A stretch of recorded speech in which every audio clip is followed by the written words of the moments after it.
आपल्या शाळेत गेल्यावर जर आपलंच बालपण आपल्याला नाही दिसलं तर मग काय शाळेचे दिवस जगलात.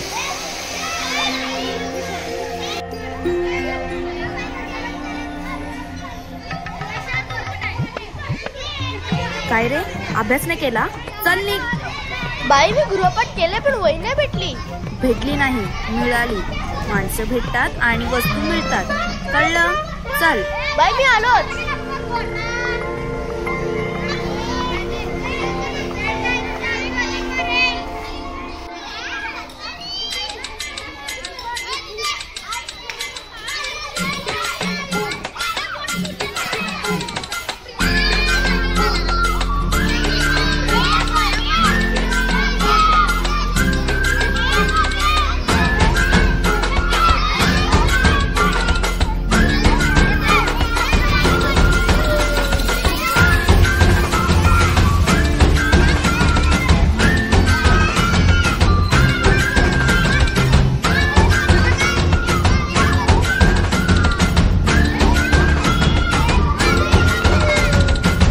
रडत आलो जिथे गेलो रडू नाही, घडत घडत गेलो जिथे रोज धडपडूनी, चुकलो जिथे मस्ती करून थकलो कधी नाही, मार खाऊन मॅडमचा शिकलो बरच काही, ती गोड आठवण ते रम्य बालपण आज पुन्हा वाटे